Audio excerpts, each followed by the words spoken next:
everyone, welcome to Movement and Me, an initiative that is designed for budding artists across the world who wish to pursue their career in art.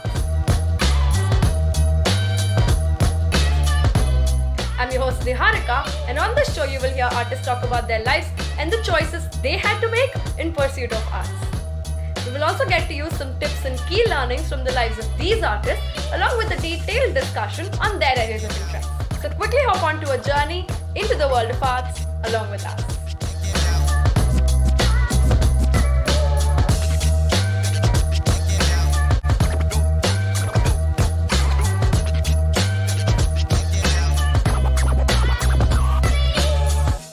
Welcome back, everybody. Thank you so much for watching the first part of our series with Matthew, where we discuss so many things. Before we get started with our part two, I'm going to give you a quick recap on everything that we've discussed so far. So Matthew described to us what his journey was through dance, where he started off and how he got into dance professionally, what his journey has been ever since, his experiences through his master's and bachelor's, as well as PhD programs. We further went on to talk about research. Research is something that we discussed extensively, and how he managed to do research and choreography both at the same time, which is a big deal, Matthew. So kudos on that one. On this particular podcast series, the part two, we're going to talk a little bit about Matthew as an educator. He's done a lot of work. He's even continuing to do so. And he has a lot of experience that he brings with him. So we're going to talk a little bit about what his experience has been as an educator and everything that he's learned so far. So Matthew, to get started, let us know a little bit about what you've been doing as an educator ever since you started teaching. When did you first start teaching, and how has your experience been so far? Great. So I think it started, I would say sort of officially in undergrad, I had a mentor named Dr. John M. Wilson. Mm-hmm. And I think, so I did 5 years of undergrad because I had the religious studies degree and the dance degree. So I was at University of Arizona for 5 years. And I think, so 5 years is 10 semesters. Oh, wow. And I think I took John Wilson's class 8 out of those 10 semesters, 8 or 9 of those 10 semesters. Okay. Because I just loved it and it was wonderful. And so by the time I was a senior and had been there for so long, I asked if I could preceptor with him. So if I could not only take the class, but if he and I could meet regularly and talk about his decisions around the teaching, why he made choices. And that led to eventually me, while I was still an undergrad, I substitute taught for him for 2 weeks. So I taught my undergrad class. So I sort of remember that as being like my first foray kind of officially into teaching. When I got to New York, there's not a lot of money for the arts, as you might know. And so one of the ways that arts organizations make money is through arts education. So there's often grants from either the state or the national or sometimes city level to go into the schools and provide teaching, because a lot of the schools don't have full-time dance educators. So a way for them to get dance is to partner with dance companies. So both dance companies that I primarily worked with, Randy James Dance Works and Sean Curran Company, both had pretty robust arts education components to the work that we did. So for a number of years, I would, wake up in my apartment in Astoria, New York at around 6 in the morning and get on the train, get a rental car, drive into New Jersey, or go to the Bronx, or go to Staten Island, or go to Harlem, or go all around and go into elementary schools and teach.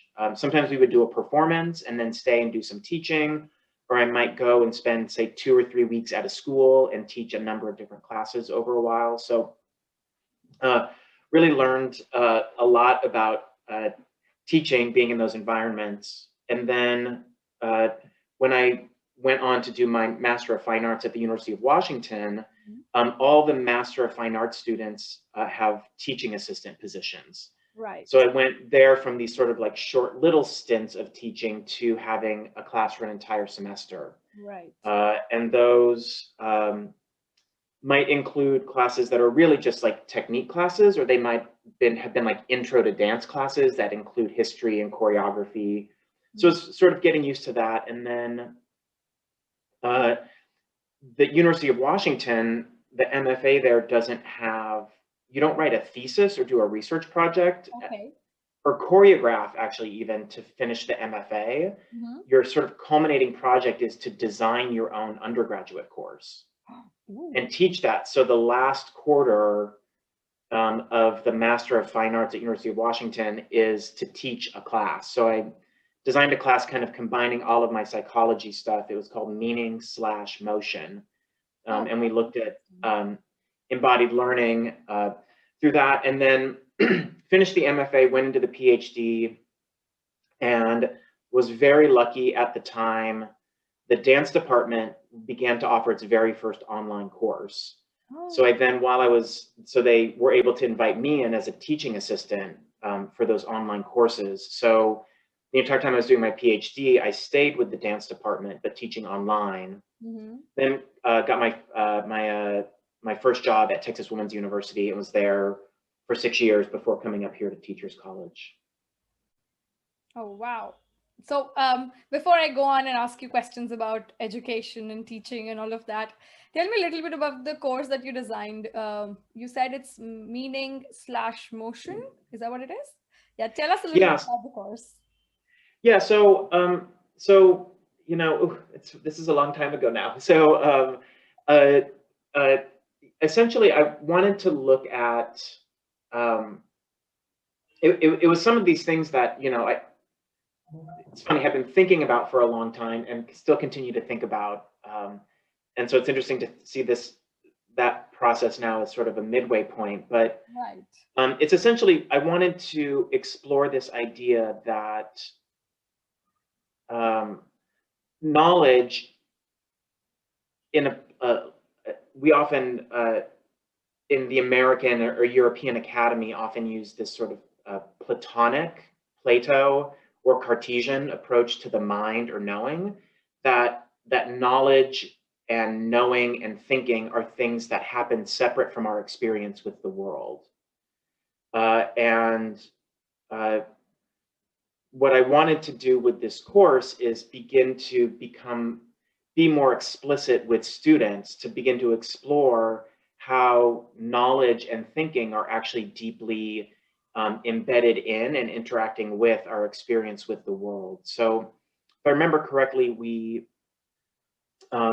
began to explore different sensory systems, 3 different sensory systems, and think about how those different sensory systems are the foundation of all our knowledge, right? So they're where all our information comes from. So our knowledge, therefore, is based in them. So they are the typical senses that we think of are what might often be considered exteroceptors. So how we perceive the outside world. So things like sound, smell, touch, taste, sight are the external. That's how we perceive the external world. I'm making notes. Keep going. Yeah. And then we often in dance we think a lot about proprioceptors, proprioception. So it's then our experience of like our own body. Right. So we think about that, and we often talk about that in dance. And then the third system is one that, at least, you know, particularly in Western medicine, it is often thought about less, which is interoception. How do we perceive our internal world? And that's all of the neurons that bring information about like heart rate and lungs and gut. And so all of like our viscera that really inform our emotional state. Like a lot of those things, like your gut is tied in knots, or you can feel your heart fluttering, or your breath, like that we don't often conceive of those, right? We think about gathering information through sight and through touch, but we don't often think about that we're getting information from our insides too. So so we began to just think more explicitly about how all of those are sources of data through which we form concepts and then reason about the world.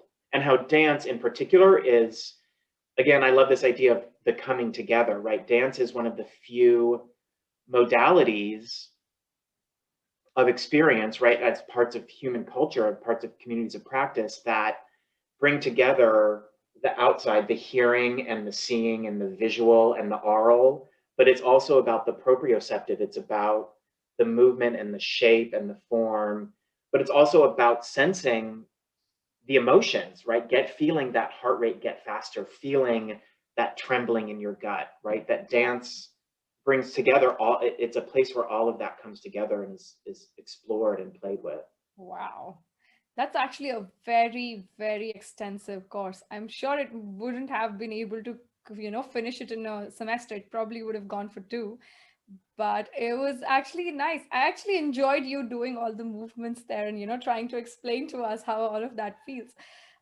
This brings me to my next question, which is slightly related to what we've been talking about. And I think it's just something that also shows in the way that you designed your recent curriculum.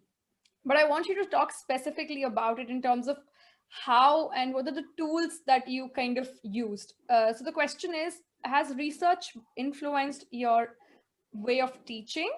And if it has, how has it sort of helped you teach better, or how has it helped you evolve yourself as an educator? And if you could talk about any specific tools that you could sort of, think of in the process.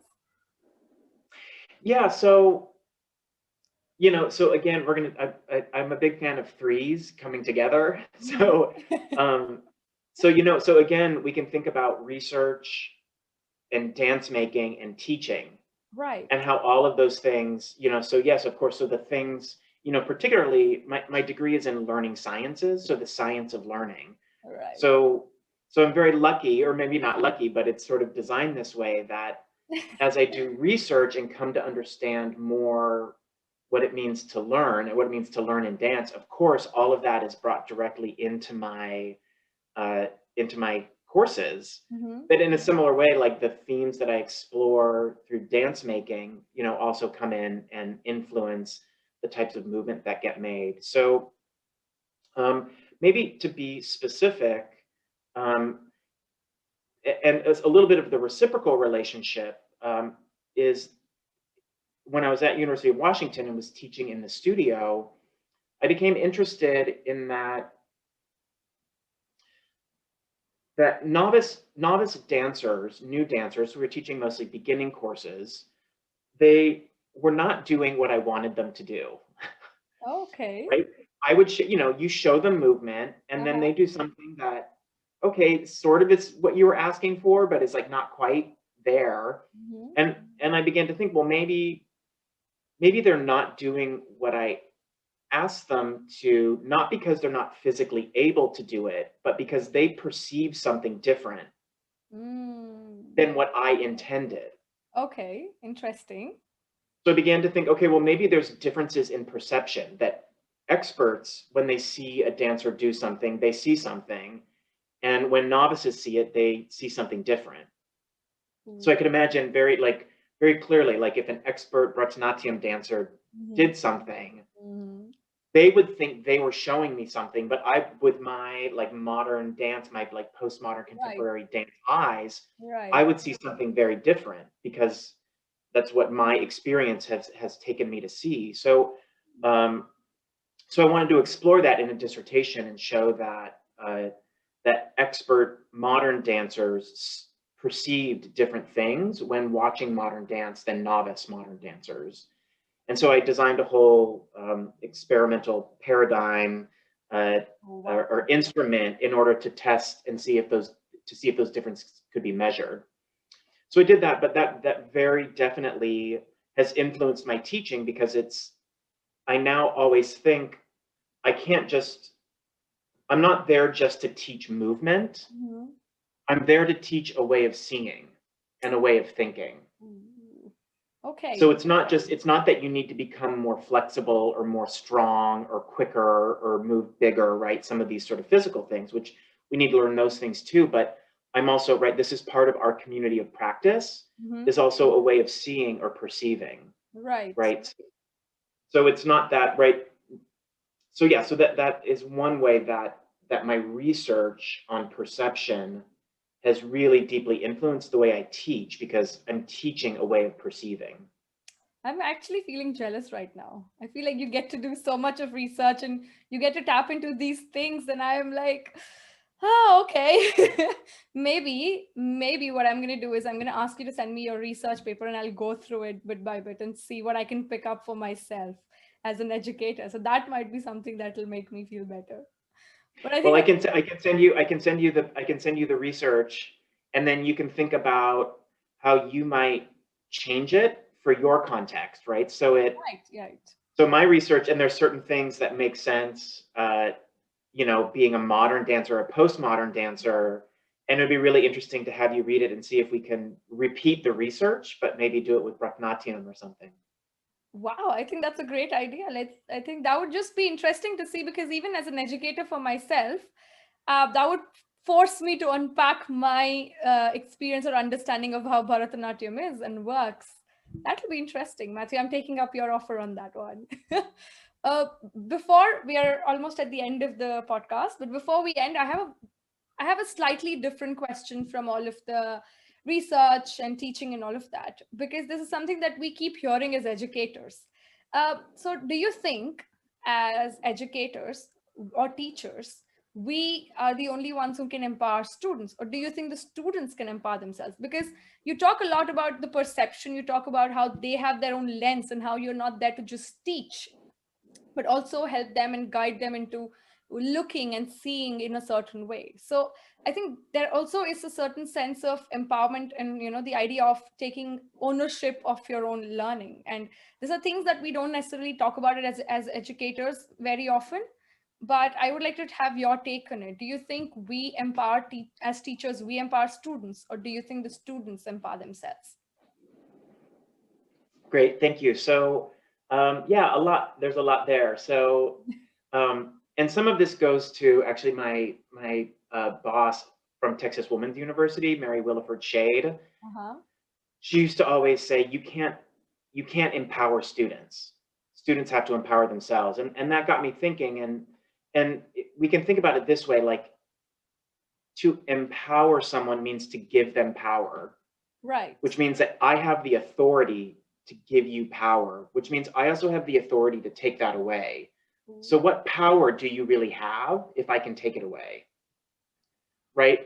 If I want to give students agency, that means I have something that I can give them. That then means that I can take it away. Right? So we can is power a commodity to be traded, or agency a commodity to be given or taken away or traded? Or is it something to be fostered in the individual? And if I say well, okay, well, you're in my program and I'm going to give you power to do something. It's like, well, but you didn't choose that. You didn't take it on yourself. So how authentic will that sense of agency or power feel if I simply have told you that I've given it to you? So that got me thinking. That got me thinking a lot about power dynamics and relationship in the classroom and what the role of the educator is. Um, and I really like the word facilitator. As an educator, I'm a facilitator of experiences. Right. Right. And this is John Dewey talks a lot about this, right? The role of experience in education. And I think, and so but to me, it goes back to some of these things that we were talking about. And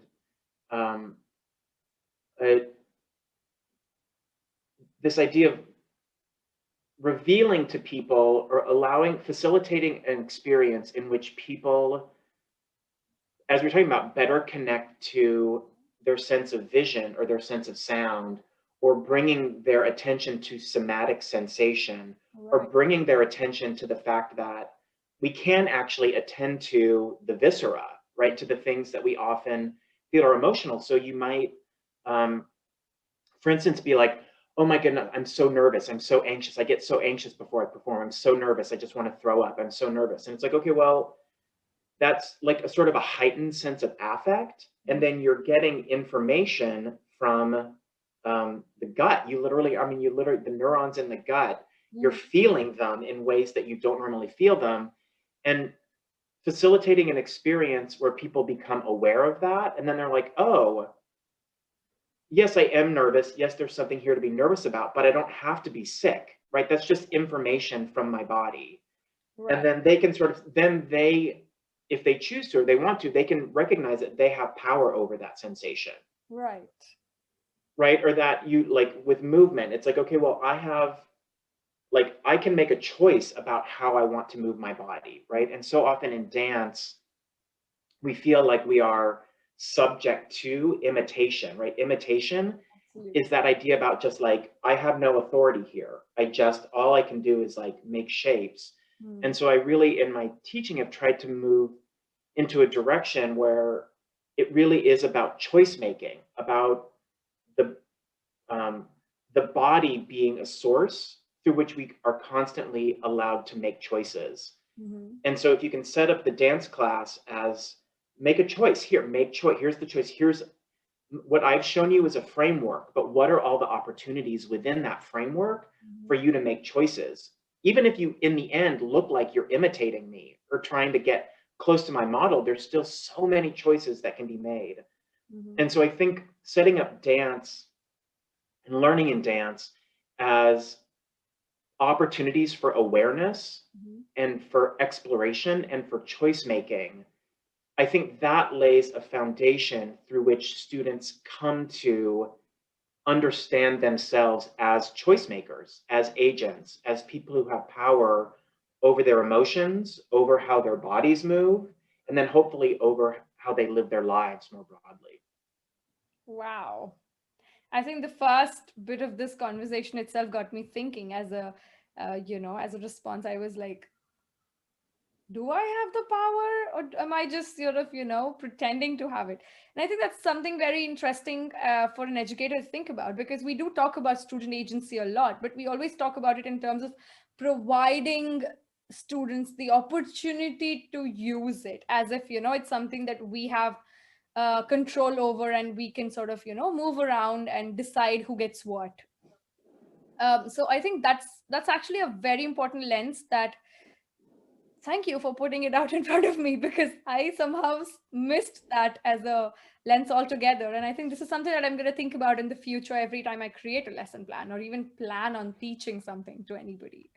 On that note, Matthew, this brings us to the end of our podcast. But before we finish, I have one final question for you. This goes out to all upcoming artists, anybody who's interested in getting into dance or even teaching for that matter. Um, can you share with us something that you have learned in your experience so far, something that you think the students or the upcoming artists need to keep in mind for their journeys that they're going to embark? Any final words on it? Yeah, I mean, I might leave, it ties some things together, but I, I always try to indicate to students like pick 3 things that you love and follow opportunities across those 3 things, right? Sometimes we're like, oh, well, I want to be a dancer. And so it's like, and then dance is like your whole life and it can become very narrow. And that can work for some people, but I think we are all more multifaceted than that. And it's hard at the beginning of the journey to see how those 3 things might relate, but continue to follow opportunities. So it might be religion and dance and psychology, Right. right? Or it might be dance and drawing and marine biology, right? Wow. Who knows what the 3 things are? Dance and education and religion, right? Whatever they are, keep sort of multiple things in the mix and let them inform each other. And that's my my my biggest piece of advice because you also don't know when you just have the one thing, you often only have one goal in mind. Mm-hmm. And when there's the 3, you just never know where life might take you. Wow. I think that is one of the most important pieces of advice that anybody has given on the podcast so far. Keep engaging with content beyond what your profession offers, because that's how you're going to form newer connections. And you probably might discover that unique path that nobody has taken so far. So, Matthew, I think we got the point, and I'm definitely going to hold on to you, and I'm going to look forward to your research paper and probably even collaborating with you in the future. Thank you so much for being a part of this podcast, sharing such amazing, amazing insights, and definitely getting me as an educator to think further as well. And even the ones who might be participating and, watching this video, watching the podcast, to think beyond what they have been so far. Please feel free to drop in comments, any questions that you may have for Matthew. I'll definitely get in touch with him, get him to respond. In fact, like I said before, I will try and get him back on the podcast to answer some of your questions as well. Just a Q&A session with Matthew. Thank you, Matthew. Yeah, thank you. It's been a pleasure. Thank you all for tuning into Movement and Me, an initiative that is designed for budding artists across the world. To continue receiving notifications on our latest episode, please subscribe to our YouTube channel Natya Mandalam or look us up on Apple Podcasts or Spotify for more information. I'm your host Niharika, and I'll see you all next time.